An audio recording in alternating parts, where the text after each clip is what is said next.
നമസ്കാരം. പകൽ വാർത്ത തുടങ്ങുന്നു. ആദ്യം പ്രധാന വാർത്തകൾ. विकसित भारत का रास्ता विकसित केरलम से होकर ही जाता है। विकसित केरलम आज से भारतीय जनता पार्टी का मूल उद्देश्य बनने वाला है. വികസിത ഭാരതത്തിനൊപ്പം വികസിത കേരളത്തിന് ബിജെപിക്ക് എംഎൽഎമാരെയും എംപിമാരെയും നൽകണമെന്ന് അമിത്ഷാ. 2026 കേരളം എൻഡിഎ ഭരിക്കും. കേരളം ഇന്ന് ദേശവിരുദ്ധർ താവളമടിക്കുന്ന സ്ഥലമെന്നും കേന്ദ്രമന്ത്രി അമിത്ഷാ. ബിജെപിയുടെ പുതിയ സംസ്ഥാന കമ്മിറ്റി ഓഫീസും ഉദ്ഘാടനം ചെയ്തു.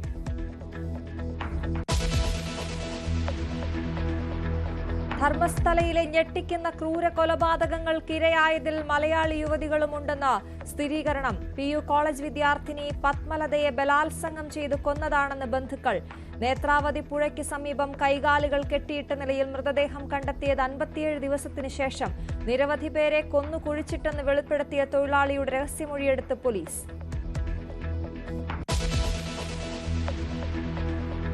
മദ്രസ സമയം മാറ്റില്ല, സ്കൂൾ സമയം മാറ്റിയേ തീരൂ എന്ന സമസ്തയുടെ വാശിക്ക് മുന്നിൽ അയഞ്ഞ സർക്കാർ. സമയം പറഞ്ഞാൽ ചർച്ചയ്ക്ക് റെഡിയെന്ന വിദ്യാഭ്യാസ മന്ത്രി വി ശിവൻകുട്ടിയുടെ ശൈലി ശരിയല്ലെന്നും മാന്യമായി മറുപടി പറയണമെന്നും ജിഫ്രി മുത്തുക്കോയ തങ്ങൾ.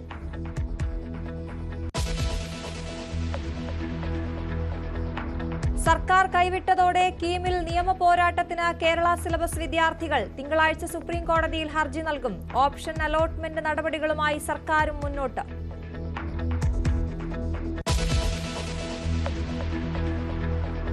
അഹമ്മദാബാദ് വിമാന ദുരന്തത്തിന് വഴിവെച്ചത് എഞ്ചിനിലേക്ക് ഇന്ധനം എത്തിക്കുന്ന സ്വിച്ചുകൾ ഓഫ് ചെയ്യപ്പെട്ടതിനാലെന്ന് പ്രാഥമിക അന്വേഷണ റിപ്പോർട്ട്. എങ്ങനെ ഓഫായെന്ന കാര്യത്തിൽ വ്യക്തതയില്ല. പക്ഷി ഇടിച്ചിട്ടില്ലെന്നും കണ്ടെത്തൽ.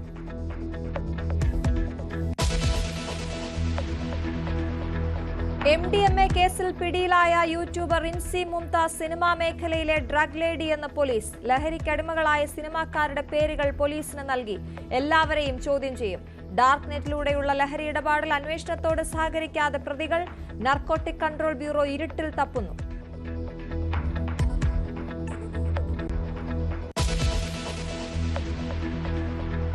വിശദമായ വാർത്തയിലേക്ക്. 2026 കേരളം പിടിക്കുമെന്ന് അമിത്ഷാ. NDA സർക്കാർ അടുത്ത തെരഞ്ഞെടുപ്പിൽ അധികാരത്തിലെത്തും. ഇടത് വലത് മുന്നണികളെ മാറി മാറി പരീക്ഷിക്കുന്ന രീതി ഇക്കുറി കേരളത്തിൽ സർക്കാർ രൂപീകരിക്കുമെന്നാണ് അമിത്ഷായുടെ അവകാശവാദം. വടക്കേ ഇന്ത്യൻ പാർട്ടി എന്നാണ് BJPയെ കേരളത്തിൽ വിമർശിക്കുന്നത്. എന്നാൽ കേരളത്തിനൊപ്പം തമിഴ്നാട്ടിലും ഇത്തവണ BJP സർക്കാർ ഉണ്ടാകുമെന്നും അമിത്ഷാ പറഞ്ഞു.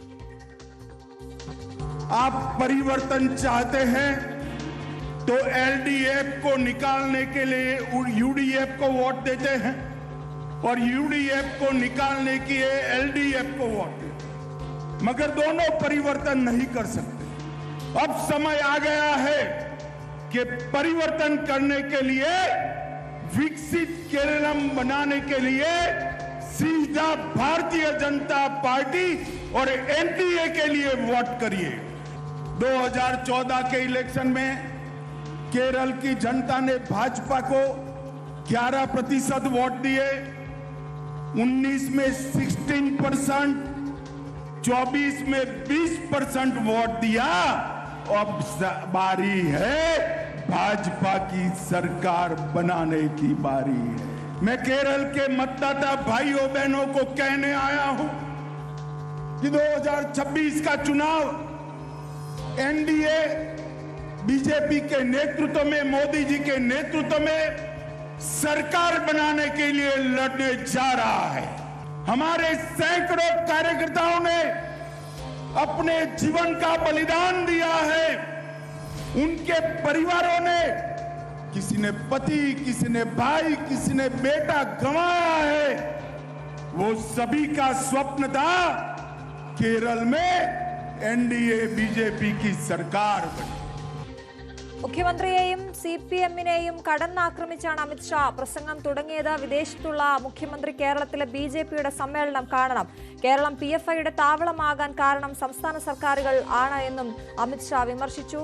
ഓഗസ്റ്റിൽ വീണ്ടും അമിത്ഷാ കേരളത്തിലെത്തും. തെരഞ്ഞെടുപ്പുകൾക്ക് ഒരുങ്ങാനും ആഹ്വാനം നൽകിയിട്ടുണ്ട്. TG സജിത്ത് വിവരങ്ങളുമായി ചേരുന്നു. സജിത്ത്, വലിയ ആത്മവിശ്വാസത്തോടെയാണ് അമിത്ഷാ ഇന്ന് പ്രസംഗിച്ചത്. 2026 കേരളം പിടിക്കുമെന്ന് പറഞ്ഞുകൊണ്ടായിരുന്നു പ്രസംഗം നടന്നത്. ഏത് രീതിയിലാണ് തെരഞ്ഞെടുപ്പിന് BJP ഒരുങ്ങുന്നതെന്ന് വേണം കരുതാൻ?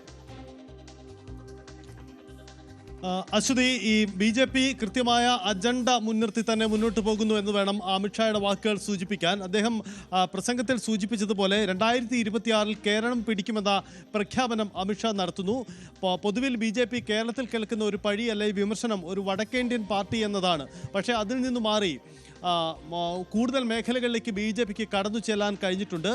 തെലങ്കാനയിലെ ഏറ്റവും വലിയ രാഷ്ട്രീയ പാർട്ടിയായി BJP മാറിക്കഴിഞ്ഞു. അടുത്ത തെരഞ്ഞെടുപ്പിൽ കേരളത്തിനൊപ്പം തമിഴ്നാട്ടിലും ഭരണം പിടിക്കുമെന്ന പ്രഖ്യാപനവും അമിത്ഷാ നടത്തുന്നുണ്ട്. കേരള വികസനത്തിന് വേണ്ടി BJPക്ക് വോട്ട് ചെയ്യണം. എല്ലാ വർഷവും കൃത്യമായ തോതിൽ BJPയുടെ വോട്ട് വർധനം ഉണ്ടാവുന്നുണ്ട്. ഇത്തവണ അത് വിജയിച്ച് സംസ്ഥാന ഭരണം പിടിക്കുമെന്ന വലിയ പ്രഖ്യാപനമാണ് അമിത്ഷാ ഈ പൊതുസമ്മേളനത്തിൽ നടത്തിയിരിക്കുന്നത്. ഇതിനിടയിൽ പ്രവർത്തകരുമായുള്ള പ്രധാന നേതാക്കളുമായുള്ള ആശയവിനിമയത്തിലും തെരഞ്ഞെടുപ്പ് തന്ത്രങ്ങൾ സംബന്ധിച്ച സൂചനയും അമിത്ഷാ പങ്കുവച്ചു കഴിഞ്ഞു. ഓഗസ്റ്റ് മാസത്തിൽ, അതായത് അടുത്ത മാസം വീണ്ടും താൻ കേരളത്തിലേക്ക് വരുന്നുണ്ട്. ഇതിനുള്ളിൽ മേഖലാ സമ്മേളനങ്ങൾ വിളിച്ച് തെരഞ്ഞെടുപ്പ് തന്ത്രങ്ങൾ ഒരുക്കണം, തദ്ദേശ തെരഞ്ഞെടുപ്പിന് ഒരുങ്ങാനുള്ള നിർദ്ദേശവും അമിത്ഷാ പങ്കുവച്ചു കഴിഞ്ഞു. വലിയ തരത്തിലുള്ള പ്രഖ്യാപനങ്ങൾ നടത്തിക്കൊണ്ടാണ് അമിത്ഷാ കേരളത്തിൽ നിന്നും മടങ്ങുന്നത് എന്ന പ്രത്യേകതയുമുണ്ട്. മറ്റൊന്നുകൂടി, മുഖ്യമന്ത്രിയെയും CPM-നെയും കടന്നാക്രമിച്ചുകൊണ്ടുകൂടിയാണ് അമിത്ഷാ രംഗത്ത് വന്നിരിക്കുന്നതെന്നും ശ്രദ്ധേയമാണ്. മുഖ്യമന്ത്രിയുടെ വിദേശ സന്ദർശനവും അദ്ദേഹത്തിൻ്റെ ചികിത്സയും അടക്കമുള്ള കാര്യങ്ങളെ പരോക്ഷമായി മുഖ്യമന്ത്രി വിമർശിക്കുന്നുണ്ട്. വിദേശത്തിരുന്നു കൊണ്ട് മുഖ്യമന്ത്രി ഇതൊക്കെ കാണുന്നുണ്ടാകും എന്ന കാര്യം അമിത്ഷാ സൂചിപ്പിക്കുന്നുണ്ട്. ഒപ്പം തന്നെ PFI അടക്കമുള്ള രാജ്യവിരുദ്ധ ശക്തികളുടെ കേന്ദ്രമായി കേരളം മാറിക്കഴിഞ്ഞിട്ടുണ്ട്. ഇതിന് ഉത്തരവാദികൾ മാറി മാറി ഭരിച്ച ഇടതു വലത് സർക്കാരുകളാണ്. ഇതിൽ നടപടിയെടുത്തത് കേന്ദ്ര സർക്കാർ വന്നപ്പോൾ മാത്രമാണ്, BJP സർക്കാർ വന്നപ്പോൾ മാത്രമാണ് എന്ന കാര്യവും അമിത്ഷാ പറഞ്ഞു വെക്കുന്നു. എന്തായാലും വമ്പൻ അവകാശവാദങ്ങളാണ് അമിത്ഷാ ഉയർത്തുന്നത്. ശരി, TG സജിത്താണ് വിവരങ്ങൾ നൽകിയത്. ഫേസ്ബുക്കിൽ തുറന്ന കത്തുമായി കൊമ്പുകോർത്ത BJP നേതാവ് പത്മജ വേണുഗോപാലും കോൺഗ്രസ് നേതാവ് സന്ദീപ് വാര്യരും BJPയുടെ ഭാരവാഹി പട്ടികയിൽ പത്മജ ഉണ്ടാകുമെന്നാണ് പ്രതീക്ഷിച്ചതെന്നായിരുന്നു സന്ദീപ് വാര്യരുടെ പരിഹാസരൂപേണയുള്ള പ്രതികരണം. പത്മജയുടെ ഫേസ്ബുക്ക് പോസ്റ്റ് പങ്കുവച്ചായിരുന്നു സന്ദീപ് വാര്യരുടെ മറുപടി. ഒരു വർഷക്കാലത്തിൽ അധികമായി BJP അംഗമായ പത്മജ സംസ്ഥാന സർക്കാരിനെതിരെ ഒരു സമരത്തിലെങ്കിലും പങ്കെടുത്ത് ജലപീരങ്കിയിൽ നിന്ന് ഒരു തുള്ളി വെള്ളമെങ്കിലും ദേഹത്ത് വീണിട്ടുണ്ടോ എന്നും സന്ദീപ് ചോദിച്ചു. നിയമസഭാ തെരഞ്ഞെടുപ്പ് വരെ മാത്രമേ കോൺഗ്രസിലെ റിലീസ് ഷോ നേതാക്കൾ സന്ദീപ് വാര്യരുടെ തോളിൽ കൈയിടൂ എന്ന് തെരഞ്ഞെടുപ്പ് കഴിഞ്ഞാൽ കറിവേപ്പല പോലെ വലിച്ചെറിയുമെന്നുമായിരുന്നു സന്ദീപ് വാര്യർക്കുള്ള തുറന്ന കത്തിൽ പത്മജ ആരോപിച്ചിരുന്നത്. രാഷ്ട്രീയ പ്രവർത്തനത്തിലെ ജനാധിപത്യ മര്യാദയും അന്തസ്സും വാക്കുകൾ കൊണ്ട് സന്ദീപ് നശിപ്പിക്കുകയാണെന്നും പത്മജ വിമർശിച്ചിരുന്നു. മോദി സ്തുതിയിൽ ശശി തരൂർ MPക്കെതിരെ കോൺഗ്രസ് മുഖപത്രം വീക്ഷണം. ഡൊണാൾഡ് ട്രംപിന്റെ മുന്നിൽ തരൂരിന്റെ നയതന്ത്ര നീക്കങ്ങൾ തകർന്നടിഞ്ഞു. ശശി തരൂരിന്റെ വാഴ്ത്തുപാട്ട് അവസരവാദപരമെന്നും ലേഖനത്തിൽ വിമർശിക്കുന്നുണ്ട്. അതേസമയം തരൂരിന്റെ പ്രസ്താവനകളിൽ പ്രതികരിക്കേണ്ടതില്ലെന്നും വിവാദങ്ങളോട് അകലം പാലിക്കാനും വക്താക്കൾക്ക് ഹൈക്കമാൻഡ് നിർദ്ദേശം നൽകി. കഴിഞ്ഞ കുറച്ചു നാളുകളായി ശശി തരൂർ കോൺഗ്രസ് നേതൃത്വത്തിനെതിരെ ഒളിഞ്ഞും തെളിഞ്ഞും നടത്തുന്ന പ്രതികരണങ്ങളിലും മോദി സ്തുതിയിലും കടുത്ത ഭാഷയിലാണ് കോൺഗ്രസ് മുഖപത്രത്തിലെ വിമർശനം. തരൂരിന്റെ നയതന്ത്ര സന്ദർശനം കഴിഞ്ഞ ഉടൻ പാക് സൈനിക മേധാവി അസിം മുനീറിന് വൈറ്റ് ഹൌസിൽ ചുവപ്പ് പരവതാനി വിരിച്ചു. പ്രോട്ടോകോൾ ലംഘിച്ച് രാഷ്ട്രത്തലവന്മാർക്കും പ്രധാനമന്ത്രിമാർക്കും ലഭിക്കുന്ന ബഹുമതി അസിം മുനീറിന് നൽകി.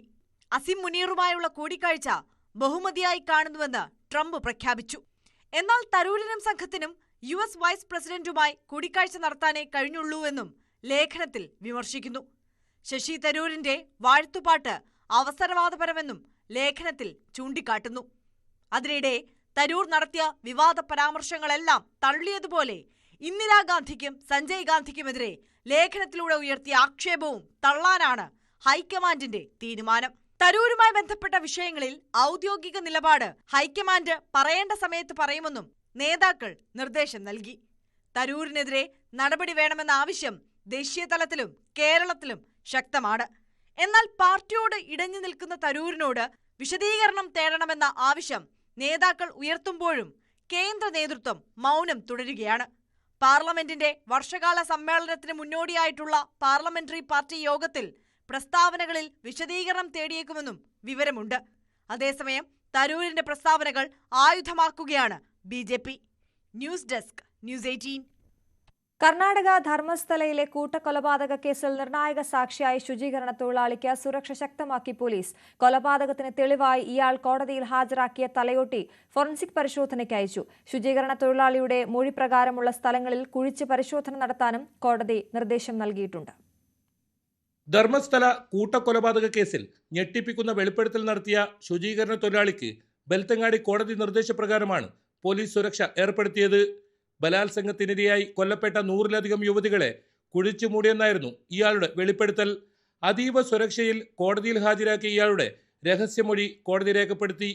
1995 മുതൽ 2014 വരെയുള്ള കാലയളവിൽ പ്രായപൂർത്തിയാകാത്ത പെൺകുട്ടികളെയും യുവതികളെയും ഇത്തരത്തിൽ കുഴിച്ചു മൂടിയെന്നാണ് മൊഴി. സൂപ്പർവൈസർമാരുടെ ഭീഷണിയെ തുടർന്ന് താൻ ഇതിന് നിർബന്ധിതനായെന്നും ഇയാൾ മജിസ്ട്രേറ്റിനെ അറിയിച്ചു. മൃതദേഹങ്ങൾ കുഴിച്ചിട്ട സ്ഥലം കൃത്യമായി അറിയാമെന്നും ഇവ പുറത്തെടുത്ത് കുറ്റവാളികളെ നിയമത്തിന് മുന്നിൽ കൊണ്ടുവരണമെന്നുമാണ് ഇയാളുടെ ആവശ്യം. കടുത്ത മാനസിക സമ്മർദ്ദത്തെ തുടർന്നാണ് എല്ലാം തുറന്നു പറയുന്നതെന്നും കോടതിയിൽ ബോധിപ്പിച്ചിട്ടുണ്ട്. കോടതിയിൽ കൈമാറിയ തലയോട്ടി ഫോറൻസിക് പരിശോധനയ്ക്കായി അയച്ചു. ശുചീകരണ തൊഴിലാളി പറഞ്ഞ സ്ഥലങ്ങളിൽ കുഴിച്ചു പരിശോധിക്കാനാണ് പോലീസിന്റെ തീരുമാനം. ഇതിനിടയിൽ 2001 മുതൽ 2013 വരെയുള്ള കാലയളവിൽ മാത്രം 484 പേർ ധർമ്മസ്ഥലയിൽ കൊല്ലപ്പെട്ടതായാണ് വിവരാവകാശ പ്രകാരം പോലീസ് നൽകിയ കണക്കിൽ പറയുന്നത്. കേസിൽ ഒരു പ്രതികളെ പോലും ഇതുവരെ പിടികൂടാൻ പോലീസിന് സാധിച്ചിട്ടില്ല. KB Baiju, news 18, Kasaragod. കർണാടകയിലെ ധർമ്മസ്ഥലയിൽ മലയാളി പെൺകുട്ടികളും ബലാത്സംഗത്തിനിരയായി കൊല്ലപ്പെട്ടതായി സ്ഥിരീകരണം. PU കോളേജ് വിദ്യാർത്ഥി പത്മലതയെ കൊലപ്പെടുത്തിയത് അതിക്രൂരമായാണ്. പ്രദേശത്ത് കമ്മ്യൂണിസ്റ്റ് പ്രസ്ഥാനങ്ങളുടെ വളർച്ചയും പിതാവ് തെരഞ്ഞെടുപ്പിൽ മത്സരിക്കാൻ നോമിനേഷൻ നൽകിയതുമാണ് വിദ്യാർത്ഥിനിയെ കൊലപ്പെടുത്താൻ കാരണമെന്നാണ് കുടുംബം പറയുന്നത്. 57 ദിവസങ്ങൾക്ക് ശേഷം കൈകാലുകൾ ബന്ധിക്കപ്പെട്ട നിലയിൽ നേത്രാവതി പുഴയ്ക്ക് സമീപമാണ് മൃതദേഹം കണ്ടെടുത്തത്. ധർമ്മസ്ഥലയിൽ അതിക്രൂരമായി കൊല്ലപ്പെട്ടവരിൽ മലയാളിയുമുണ്ടെന്ന സ്ഥിരീകരണമാണ് ഇപ്പോൾ വരുന്നത്. ഏതായാലും നമ്മോടൊപ്പം അത്തരത്തിലൊരു മലയാളി കുടുംബം തന്നെ ധർമ്മസ്ഥലയിൽ നിന്നും ചേരുന്നുണ്ട്. എന്താണ് സംഭവിച്ചത്? യഥാർത്ഥത്തിൽ എപ്പോഴാണ് ഈ സംഭവം ഉണ്ടായത്?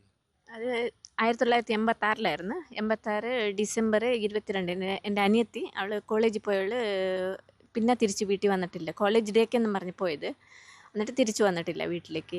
അവരുടെ പ്രിൻസിപ്പലും പറഞ്ഞു, ഫസ്റ്റ് പറഞ്ഞ് ഞങ്ങൾ തിരക്കാം അങ്ങനെയെന്ന് പറഞ്ഞ് അത്ര ദിവസം കണ്ടിട്ടില്ല. പോലീസ് കംപ്ലൈൻറ്റ് കൊടുത്ത് അവർ തിരക്കുന്നെന്നൊക്കെ പറഞ്ഞ്, എന്നാലും ബോഡി കണ്ടു കിട്ടിയില്ല. പിന്നെ 56 ദിവസം കഴിഞ്ഞിട്ട് ഇങ്ങനെ മീൻ പിടിക്കാൻ എന്തോ ആ സൈഡ് പോയി ആരോ കണ്ടിട്ട്. ഏത് നിലയിലായിരുന്നു മൃതദേഹം ഉണ്ടായിരുന്നത്? കൈ രണ്ടും പിന്നെ കാൽ രണ്ടും കെട്ടിയേക്കുമായിരുന്നു. സ്കെലട്ടൻ മാത്രമേ ഉണ്ടായിരുന്നുള്ളൂ എന്ന് പറഞ്ഞാൽ 56 ദിവസമായിരുന്നില്ല. Body full ഇതായിട്ടുണ്ടായിരുന്നു, ഡിക്കായിട്ടുണ്ടായിരുന്നു. പ്രായപൂർത്തിയാകാത്ത ഒരു പെൺകുട്ടിയാണ് ഇത്തരത്തിൽ അതിക്രൂരമായി കൊല്ലപ്പെട്ടത്. ഇവിടുത്തെ ആൾക്കാർക്ക് ആർക്കും വർത്തമാനം പറയാൻ പറ്റിയാല. ഈ ക്ഷേത്രത്തിൽ വന്നവരെ എത്രയോ പേരെ ഇവർ ഇതേപോലെ തന്നെ റേപ്പ് ആൻഡ് മർഡർ ചെയ്തിട്ട് റോഡ് സൈഡിൽ കൊണ്ട് കളഞ്ഞിട്ടുണ്ട്. അതിനകത്ത് കുഴിച്ചിട്ട് തന്നെ ഇപ്പം വന്നേക്കുന്നത് ഞങ്ങൾ എടുത്തു തരാമെന്ന് പറഞ്ഞു. ഇത് റീഓപ്പൺ ആവണം. റീഓപ്പൺ ആവണം. ഞങ്ങൾ പറയാം ആരൊക്കെയാണ് ഈ കൊച്ചിനെ കിഡ്നാപ്പ് ചെയ്തത്, ആരൊക്കെയാണ് ബലാത്സംഗം ചെയ്തത് എല്ലാം ഞങ്ങൾ പറയാം. അവരെല്ലാം എൻക്വയറി ചെയ്യണം. എന്തായാലും ധർമ്മസ്ഥലയിൽ നിന്നും ഞെട്ടിപ്പിക്കുന്ന വാർത്തകളാണ് ഓരോ ദിവസവും പുറത്തു വരുന്നത്. ഇപ്പോൾ മലയാളി കൂടി ഉണ്ട് എന്നതിന് ഒരു സ്ഥിരീകരണം കൂടിയാണ് ഇപ്പോൾ ന്യൂസ് 18 കൂടി പുറത്തു വരുന്നത്. എന്തായാലും വരും ദിവസങ്ങളിലും ഇത്തരത്തിൽ കൂടുതൽ പേർ രംഗത്ത് വരുമെന്ന് തന്നെയാണ് ആക്ഷൻ കമ്മിറ്റിയും പ്രതീക്ഷിക്കുന്നത്. ധർമ്മസ്ഥലയിൽ നിന്നും KB ബൈജു, ന്യൂസ് 18. അഹമ്മദാബാദ് വിമാന അപകട കാരണം എഞ്ചിൻ ഫ്യൂവൽ സ്വിച്ച് ഓഫായത്. എന്തിനാണ് ഓഫ് ആക്കിയത് എന്ന് പൈലറ്റ് ചോദിക്കുന്നതായി ശബ്ദം. താൻ ഓഫ് ആക്കിയിട്ടില്ല എന്ന് സഹ പൈലറ്റ് മറുപടി നൽകുന്നുമുണ്ട്. ഇരുവരുടെയും ശബ്ദം കോക്പിറ്റ് ഓഡിയോ റെക്കോർഡിൽ വ്യക്തമാണ്. AIBയുടെ പ്രാഥമിക റിപ്പോർട്ടിലാണ് ഇക്കാര്യമുള്ളത്. ആയിഷത്തുൽ ഷംന വിവരങ്ങളുമായി ചേരുന്നു. ഷംന, ഈ റിപ്പോർട്ടിന്റെ പൂർണ്ണ വിവരങ്ങൾ എങ്ങനെയാണ്? അശ്വതി, AIBയുടെ പുതിയ പ്രാഥമിക റിപ്പോർട്ട് ഇപ്പോൾ പുറത്തു വന്നിരിക്കുകയാണ്. നിരവധി കാര്യങ്ങളാണ് ഇതിൽ വ്യക്തമാക്കുന്നത്. അതിൽ പ്രധാനമായും ഈ കോക്പിറ്റ് ഓഡിയോ പുറത്തു വന്നത് തന്നെയാണ്. അതായത് ഈ ഇന്ധനത്തിന്റെ സ്വിച്ച് ഓഫ് ആയിരുന്നു. ഇത് എന്തിന് ഓഫ് ചെയ്തു എന്ന് ഒരു പൈലറ്റ് സഹ പൈലറ്റിനോട് ചോദിക്കുന്നുണ്ട്. താനല്ല ഓഫ് ചെയ്ത് എന്ന് മറുപടി നൽകുന്നുമുണ്ട്. ഈ സ്വിച്ച് ഓഫ് ആയതുമൂലം ഈ എഞ്ചിനിലേക്കുള്ള, അതായത് ബോയിങ് വിമാനമായിരുന്നു, 2 എഞ്ചിനുകൾ ഉണ്ടായിരുന്നു ഈ വിമാനത്തിൽ. ഈ 2 എഞ്ചിനുകളിലേക്കുമുള്ള ഇന്ധനം നിലച്ചു. ഇതോടുകൂടിയാണ് വിമാനം അഗ്നിക്കിരയായത് എന്നാണ് റിപ്പോർട്ടിൽ പറയുന്നത്. ഒപ്പം തന്നെ ഈ 2 എഞ്ചിനുകളും 1 സെക്കൻഡ് വ്യത്യാസത്തിലാണ് ഈ ഇന്ധനം നിലച്ചതും പ്രവർത്തനരഹിതമായതും. ഇതാണ് അപകടത്തിന്റെ വ്യാപ്തി കൂട്ടിയതും പെട്ടെന്ന് അപകടം ഉണ്ടാവാനും കാരണം. മറ്റൊന്ന്, ഈ വിമാനം ഉയർന്നു പറന്നതിന് ശേഷം സെക്കൻഡുകൾ കൊണ്ടാണ് ഈ അപകടം സംഭവിച്ചത് എന്നുമാണ് റിപ്പോർട്ടിൽ ഉള്ളത്. ഒപ്പം തന്നെ എങ്ങനെ ഈ സ്വിച്ച് ഓഫായി എന്നത് സംബന്ധിച്ചൊക്കെ ഇപ്പോൾ അവ്യക്തത തുടരുകയാണ്, ദുരൂഹത തുടരുകയാണ്. അതാണ് ഏറ്റവും പ്രധാനമായി ഇപ്പോൾ ചൂണ്ടിക്കാട്ടുന്നതും. 1:37 സെക്കൻഡ് ഉള്ളപ്പോഴാണ് ഈ റൺവേയിലേക്ക് വിമാനം നീങ്ങുന്നത്. അതിനുശേഷം 1:33 സെക്കൻഡ് ഉള്ളപ്പോൾ ഈ ടേക്ക് ഓഫ് ആരംഭിക്കാനുള്ള നടപടികൾ തുടങ്ങി. ആ സമയത്ത് വിമാനത്തിന്റെ വേഗം 153 നോട്ടിക്കായിരുന്നു. അതിനുശേഷം 1:39 സെക്കൻഡ് ഉള്ളപ്പോൾ, അതായത് 6 സെക്കൻഡിന് ശേഷം വേഗം കൂടി 155 നോട്ട്സ് ആയി. അങ്ങനെ വിമാനം മുകളിലേക്ക് ഉയർന്നു പൊങ്ങാനുള്ള കാര്യങ്ങൾക്ക് തുടക്കമായി. 1:08-ന് 42 സെക്കൻഡ് ആയപ്പോഴേക്കും വേഗം വീണ്ടും കൂടി 180 നോട്ട്സ് ആയി. വിമാനം കൂടുതൽ ഉയരത്തിലേക്ക് പറന്നുയർന്നു. ഒപ്പം തന്നെ അതായത് ഈ ടേക്ക് ഓഫിന് ശേഷം വെറും 3 സെക്കൻഡുകൾ കൊണ്ട് പിന്നീട് വിമാനത്തിന്റെ ഇന്ധന സ്വിച്ചുകൾ ഓഫ് ചെയ്യപ്പെട്ടു. ഇതാണ് ഈ റിപ്പോർട്ടിൽ പ്രധാനമായും ചൂണ്ടിക്കാട്ടുന്നത്. പക്ഷേ ഈ സ്വിച്ചുകൾ എങ്ങനെ ഓഫ് ചെയ്യപ്പെട്ടു എന്ന് സംബന്ധിച്ച് ഇപ്പോഴും അവ്യക്തത തുടരുകയാണ്. അതായത് ഈ സ്വിച്ചിന്റെ കൂടുതൽ ഡീറ്റെയിൽസിലേക്ക് പോയാൽ ഇത് ഒരിക്കലും ഒരു കയ്യബദ്ധം കൊണ്ട് ഈ സ്വിച്ചുകൾ ഓഫ് ആവില്ല. മറിച്ച് ബോധപൂർവമോ അതല്ലെങ്കിൽ മറ്റേതെങ്കിലും സ്വിച്ച് ആണെന്ന് വിചാരിച്ച് അത്തരം ഒരു തെറ്റിദ്ധാരണയിൽ ഈ സ്വിച്ച് ഓൺ ചെയ്താലോ ഓഫ് ചെയ്താലോ മാത്രമേ അത് പ്രവർത്തിക്കുകയുള്ളൂ. അല്ലാതെ ഒരു കയ്യബദ്ധം കൊണ്ട് ഒരിക്കലും ഈ സ്വിച്ചുകൾ ഓൺ ആവുകയോ ഓഫ് ആവുകയോ ഇല്ല.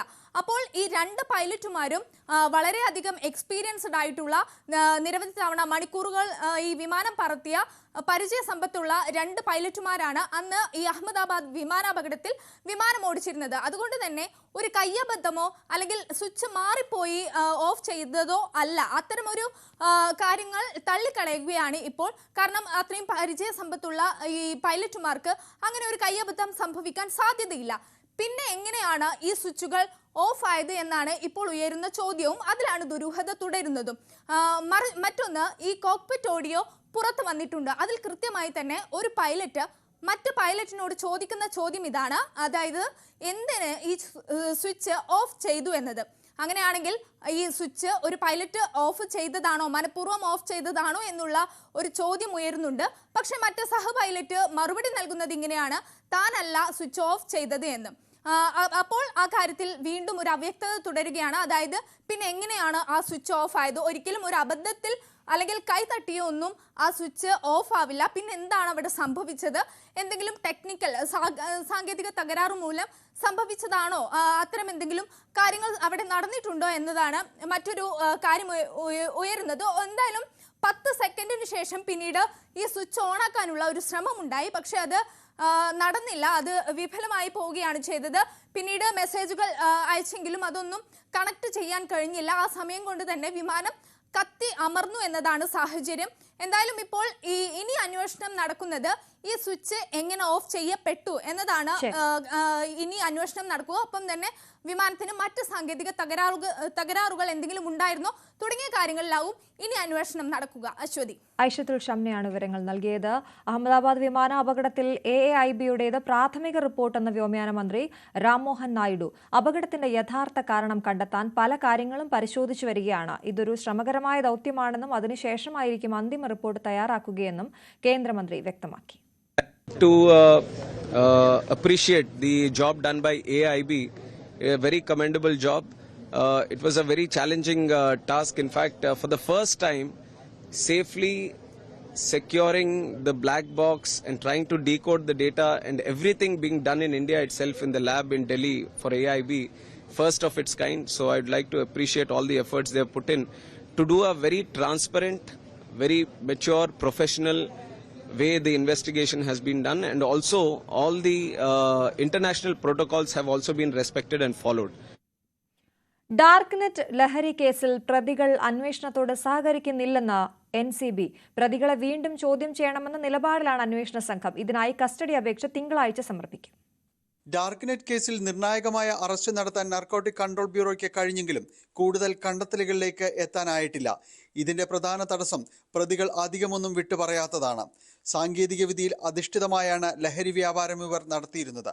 ക്രിപ്റ്റോ കറൻസി വഴി ഇടപാടുകൾ നടന്നതിനാൽ തുക എത്രയെന്നതുപോലും വ്യക്തമായ വിവരമില്ല.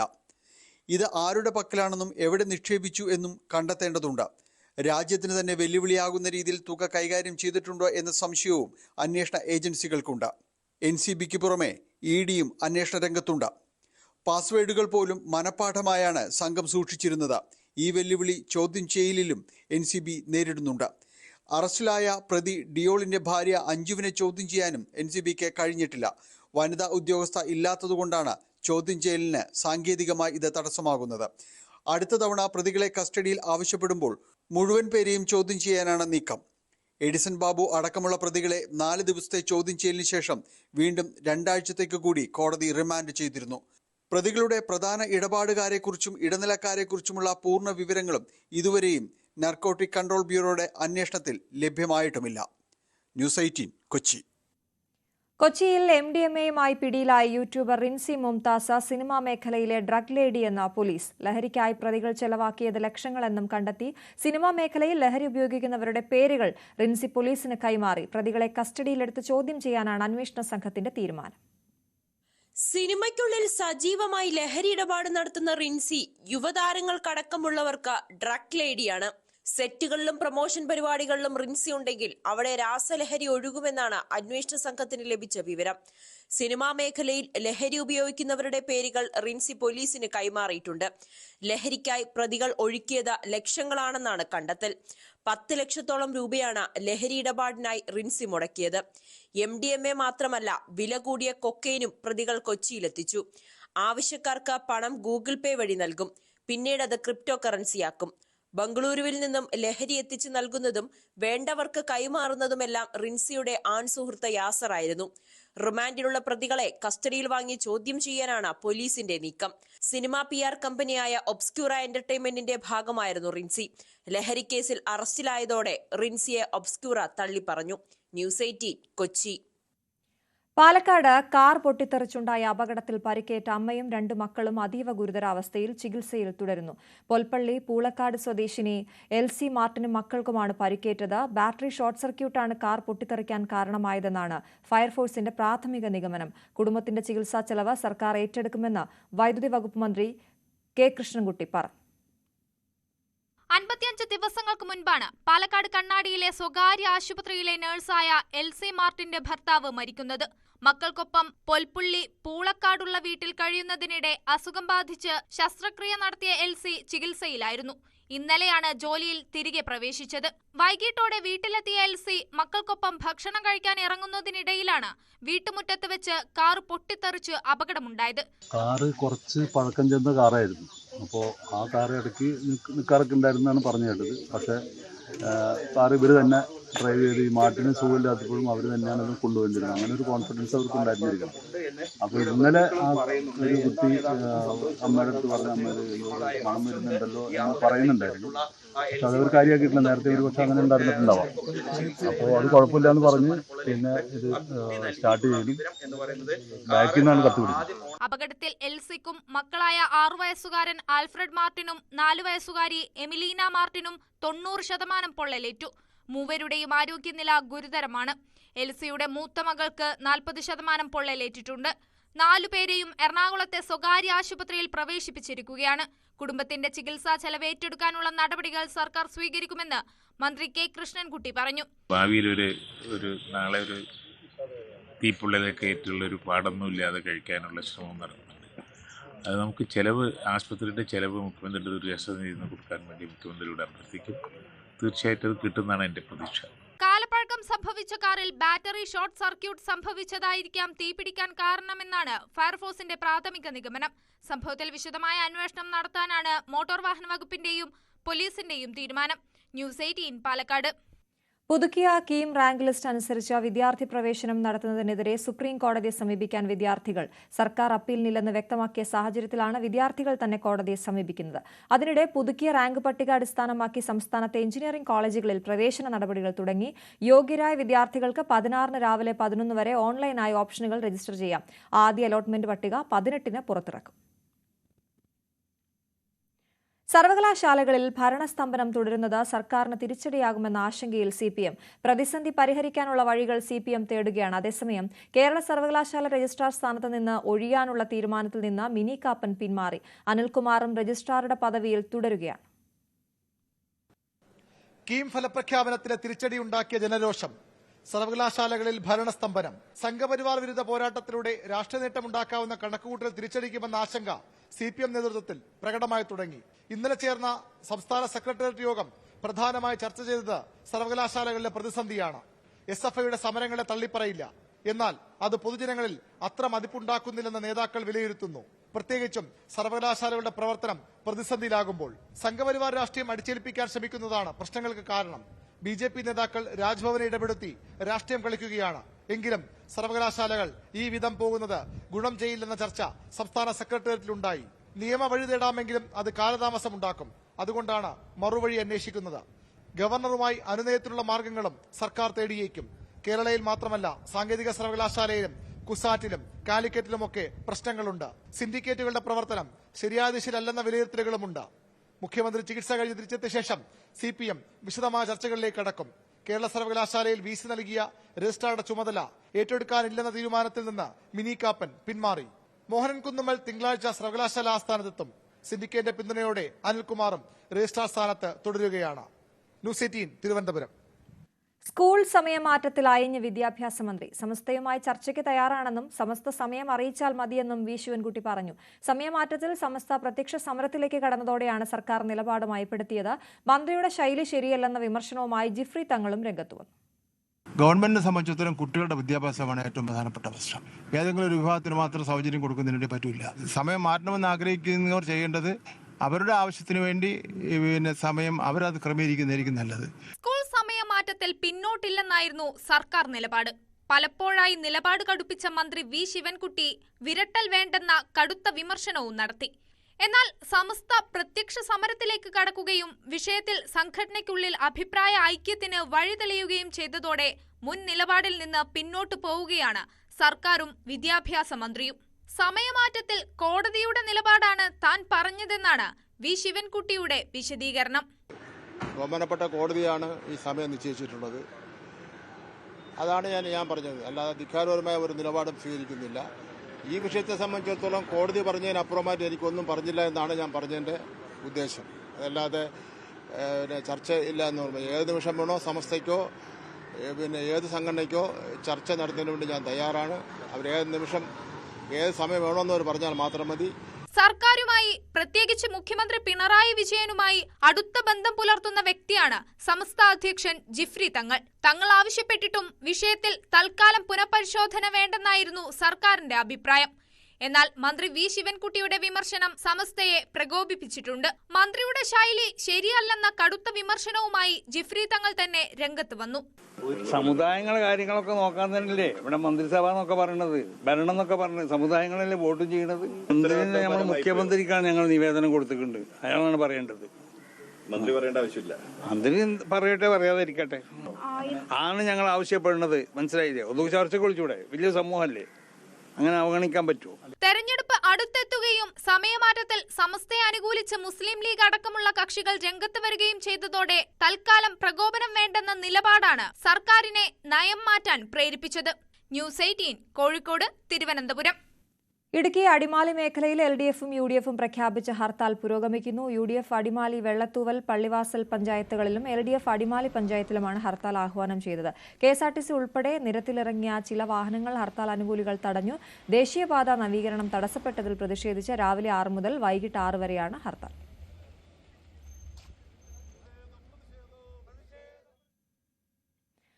പകൽ വാർത്ത പൂർണ്ണമാകുന്നു. ഇനി സകലമാന കേരളത്തിൽ MS ഹരികൃഷ്ണൻ ചേരും. നമസ്കാരം.